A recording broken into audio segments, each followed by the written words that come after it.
Film dibuka dengan seorang wanita yang masuk ke dalam toilet rest area. Ketika sedang asik-asik jongkok, tiba-tiba sepatu safety kulit hitam muncul di bawah pintu.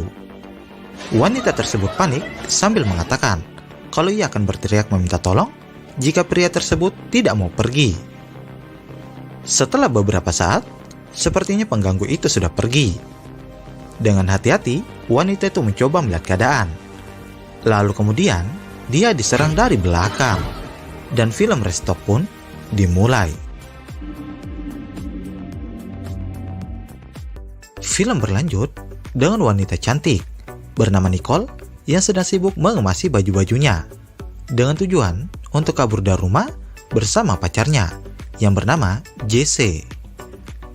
Di tengah pelarian dari Texas menuju California, Nicole sempat ingin menghubungi orang tuanya untuk memberitahukan kabarnya. Tentu saja, menurut JC, itu adalah hal bodoh, karena nggak ada orang kabur, malah ngasih kabar. Di esok harinya, JC mendapatkan kabar kalau ia dan Nicole tidak jadi tinggal di rumah sepupunya. Jadi intinya guys, mereka ini niat kabur, tapi nggak punya rumah untuk ditinggali. Nah, mulai dari sini, Nicole tuh jadi bad mood ke JC. Terjadi sedikit gesekan di antara mereka, yang kemudian membuat JC nggak fokus, dan mobil mereka hampir menabrak pick-up kuning. JC yang sudah naik pitam, langsung turun dari mobil, dan berniat mencaci maki supir pick-up itu.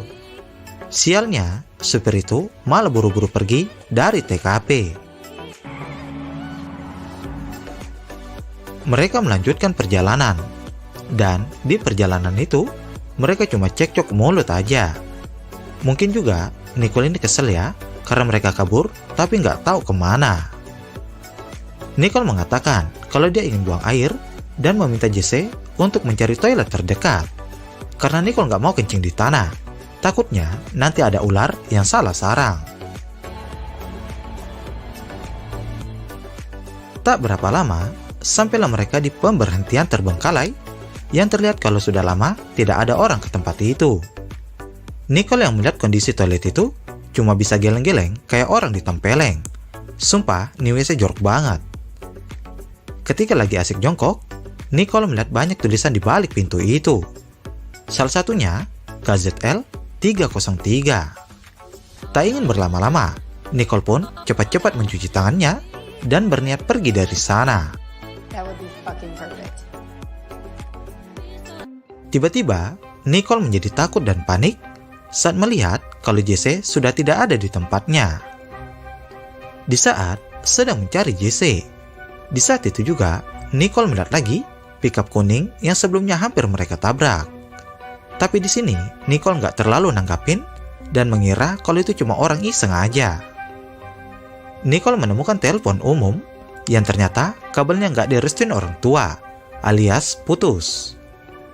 Di sebelah telepon itu ada papan informasi mengenai beberapa orang yang secara misterius menghilang di tempat itu.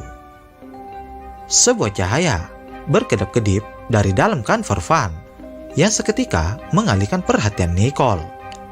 Sayangnya, ketika Nicole mendatanginya, tidak ada jawaban sama sekali dari kanvar van itu. Dari atas tanjakan, pickup kuning itu tiba-tiba datang melaju dan berniat menabrak Nicole. Untung saja Nicole berhasil menghindar. Di saat itu juga, supir pickup itu memberikan telepon milik JC. Nicole pun menyadari kalau sudah terjadi sesuatu yang buruk ke JC. Sesaat sebelum pickup itu pergi, Nicole sempat memperhatikan plat pickup itu KZL 303. Lalu, Nicole kembali lagi ke toilet untuk mencari petunjuk tentang KZL 303 yang tertulis di belakang pintu WC. Sayangnya, tak banyak informasi yang didapatkan Nicole.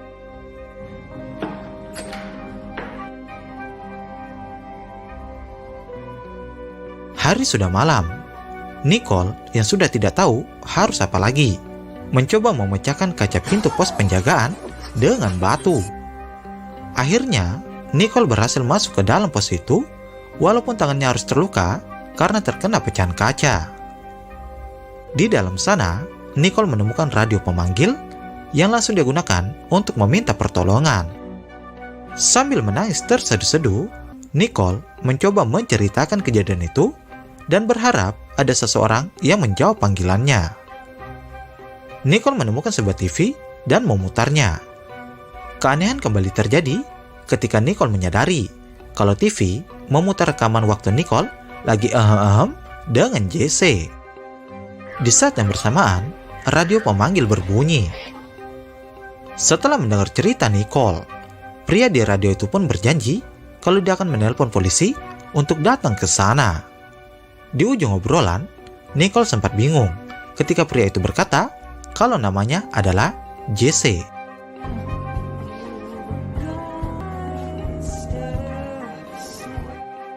Nicole yang tertidur tiba-tiba terbangun ketika mendengar suara berisik. Karena penasaran, ia pun mengintip dan melihat mobil mereka sudah ada di depan pos itu. Dengan hati-hati, Nicole mendekat dan masuk ke dalam mobil. Untungnya, kunci mobil itu ada di tempatnya. Di saat yang bersamaan, Nicole menemukan darah yang sudah bisa dipastikan kalau itu adalah darah dari Jesse. Karena sudah muak, Nicole berniat pergi.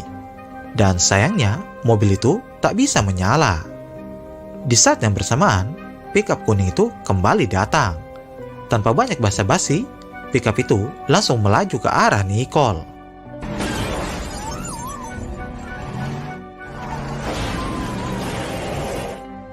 Untung saja, Nicole berhasil selamat dan mencaci maki supir pickup itu. Nah, di sini harapan Nicole untuk mendapatkan pertolongan menjadi sirna ketika mendengar supir pickup itu memutar rekaman obrolan Nicole dengan pria yang ada di radio. Sudah jelas kalau supir itu sudah menyamar menjadi pria di radio.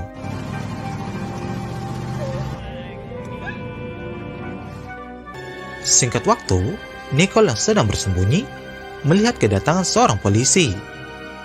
Dalam keadaan panik, Nicole menceritakan kejadian itu sedikit demi sedikit.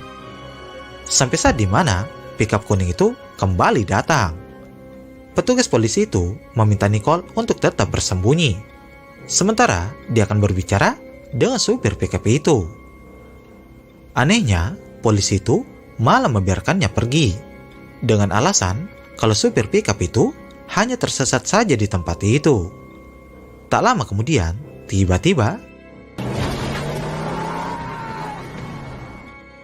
polisi itu pun tergulung-gulung di tengah jalan. Nicole yang melihat mencoba menolong. Sialnya, supir pickup itu tak puas dan kembali melindas polisi itu dengan pickupnya. Kemudian supir pickup itu merantai motor polisi dan membawanya pergi dari sana.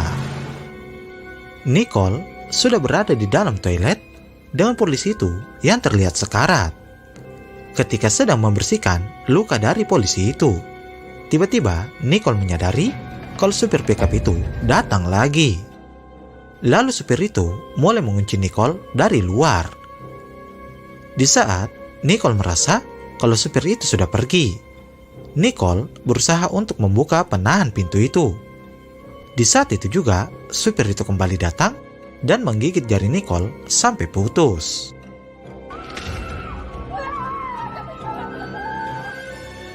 Supir itu semakin menggila dengan menumpahkan bensin ke dalam sana.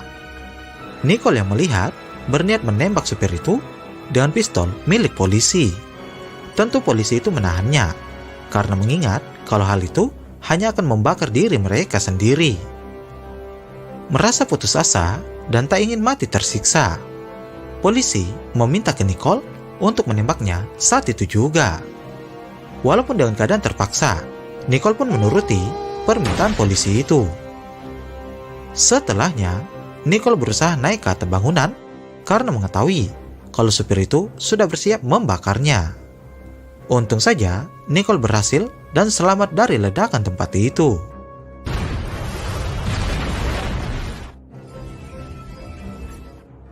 Hari kembali berganti, dan di sini Nicole punya rencana untuk membuat bom molotov yang akan digunakan untuk membakar supir pickup itu. Setelah berhasil mengambil bensin dari mobil Jesse. Selanjutnya, Nicole berdiri di tengah jalan untuk menunggu supir itu datang. Nicole sempat panik saat korek api yang digunakannya tak mau menyala.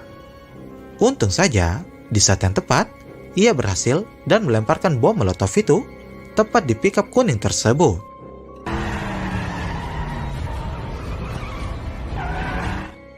Nicole yang penasaran mencoba mendekat dan melihat kalau supir pickup itu sudah menghilang. Lalu, tiba-tiba saja,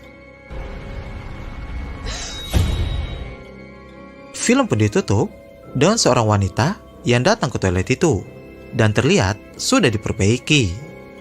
Di dalam sana, ia mendengar suara meminta tolong dari dalam gudang. Karena dari itu, dia pun memberitahu petugas mengenai kejadian itu. Tentu saja, ketika petugas memeriksanya, tidak ada siapa-siapa di sana. Padahal sebenarnya, Nicole berada di ruangan itu dalam keadaan berdarah-darah.